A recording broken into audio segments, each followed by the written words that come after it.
Hey everybody, welcome to the Roasting Shack. I'm Scott Pears, owner and operator of a small coffee roastery here in Salem, Oregon, and today we are going to continue our discussion on elements of a good cup of coffee. And today's element is hot water, just, boiling water, right? So the National Coffee Association recommends that water temperatures be between 194 and 214 Fahrenheit. So that is considered the Goldilocks zone of water temperature for all things coffee. Some side notes to that is your average auto drip either doesn't achieve the right heat or overachieves the heat. So most of our auto drips are not that good at locking down consistently heat, and how they boil our water or how they heat our water. And then, of course, they're not good at duration of the coffee being able to land within a predictable realm, which for most coffee methods are 1 to 6 minutes. For auto drips, I've seen the machines go, almost 8 minutes, 7 minutes, 6 minutes. So if your auto drip is not targeted where it heats appropriately and can consistently hit a time on how long it takes to drop the water down onto the grounds, drop them through and extract coffee out of those and put it into your pot, it's probably not that great. As far as coffee, it's going to be inconsistent. So, and that is the bulk of auto drips. There are, if you look up on the Specialty Coffee Association's webpage, there are a few that are, in my mind, fairly expensive. I own one and I don't use it. I've opted for manual methods instead, but it will target a good temperature, like around 205 Fahrenheit-ish, I believe is the one I have. And then it cycles it, and I can change the water. I can do I think it's a 4 minute or 5 minute, or it's a 5 or 6 minute, like it's I can change it. I think it's 5 to 8 or something like that, or 5 to 6, 4 to 6 minutes on duration to extract and have a consistent cup of coffee. And I will say it will do, if you're, the lazy man, which I was at that time when I bought that and used it for a couple years, it will produce a very good consistent coffee, but there is no play in it. Like, I can't adjust the flavor profiles like I can a manual method. And I've kind of settled in after close to 15 years of roasting coffee and enjoying coffee, and I got, just a plethora of coffee brewers, because anytime I see something new, it's like a new shiny object, and I'll try it out and see if I like it. I have settled on two that I really enjoyed. They're both kind of pseudo hybrid immersion methods. The Clever Dripper, which is like a pour over / immersion method, and then I have the AeroPress, which is a immersion kind of espresso, because you add pressure to it. It's a it puts it into a pressure cylinder. Definitely not achieving an espresso in my opinion, but achieving a very amazing taste too. So those are my two favorite methods, Clever Dripper L and AeroPress, and I like them because I can accomplish those a good cup of coffee every morning within 5 minutes. So for me, that's way better than having an auto drip that I have no control over. And I think you'll find, if you get into the world of manual coffee, that it's easy. It's actually kind of pleasant. It's just kind of a nice morning regime. And then having the tools to heat water, which is what we're here to discuss today, right? What do you use to heat water? Well, I would recommend, you can boil water. You can also overboil water and kick all the oxygen out of it. It takes some work to do that, but so it's not like something to be paranoid about. So just be advised.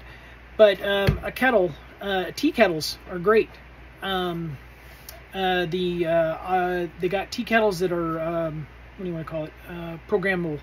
So you can just target whatever heat you want.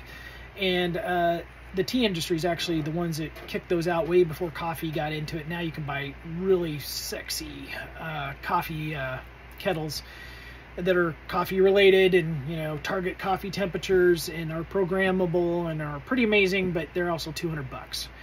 I say just get a good tea kettle that is programmable, and you can get a really nice one for anywhere between 60 and 90. And I know that sounds like a lot, but if you're using a manual method, I've had my pot going on 9 years. So the investment on it is, I mean, very economical in the end, especially when you look at how much I use it.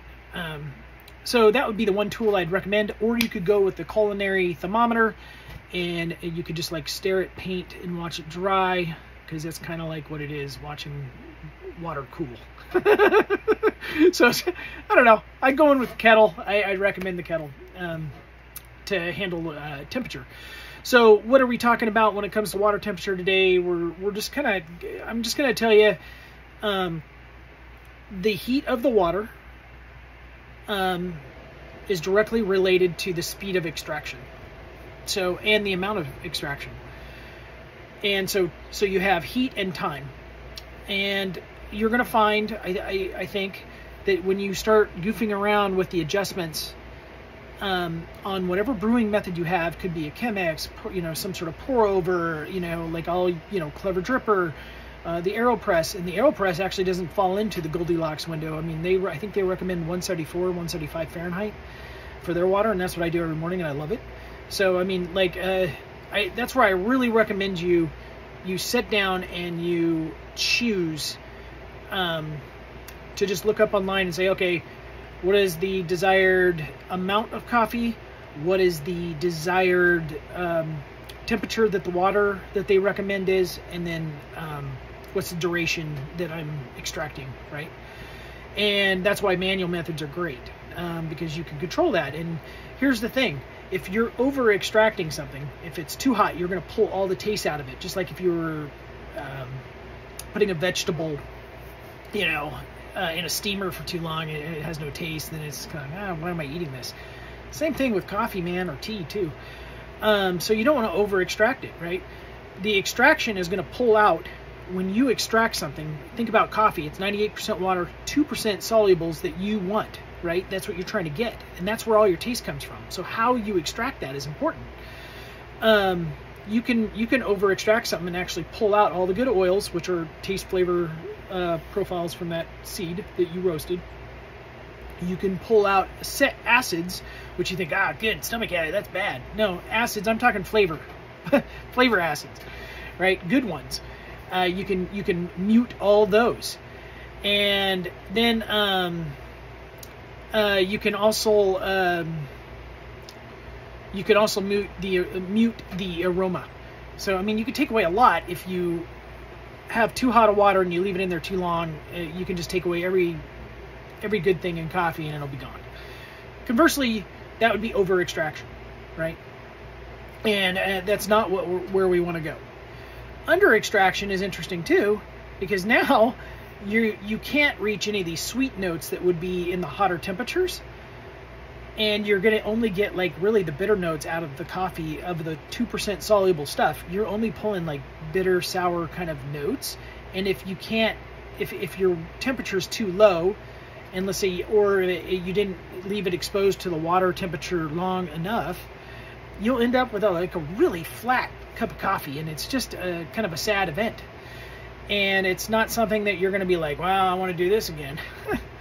So keep that in mind. So you can over extract, under extract a cup of coffee. That's why I recommend looking online, get your baseline, and then kind of go, okay, I had that baseline coffee, and let's say it was X amount ratio, this temperature of water for this long, and I thought it was bitter.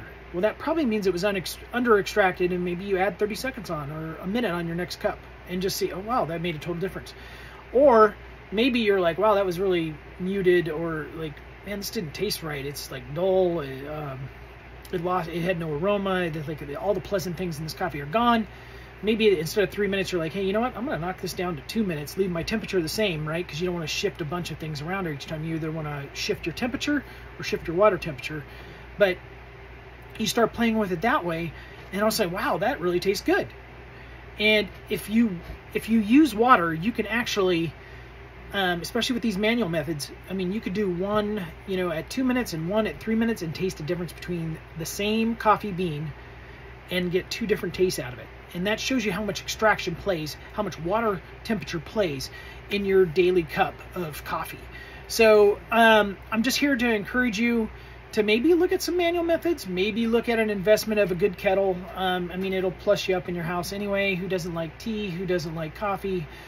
And it'll allow you to actually really kind of goof around with coffee taste and really see how much extraction matters.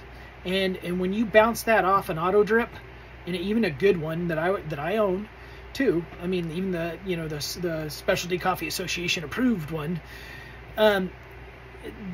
there's no comparison. Like, you can tweak the taste on that manual method using just the heat of the water. And tomorrow we're going to go into, now that you know and understand heat of the water, and you understand that heat and duration matter there, we're going to go into grind and how grind can impact your taste. And grind is the one thing that you can play with taste on your any auto drip. And it's the one way that you can actually manipulate that and be successful. Okay? With that, I'll leave you. My kids are yelling outside. I'm needed as a dad. Have a good day. And I hope this finds you happy coffee people. And I'm going to try to be happy here.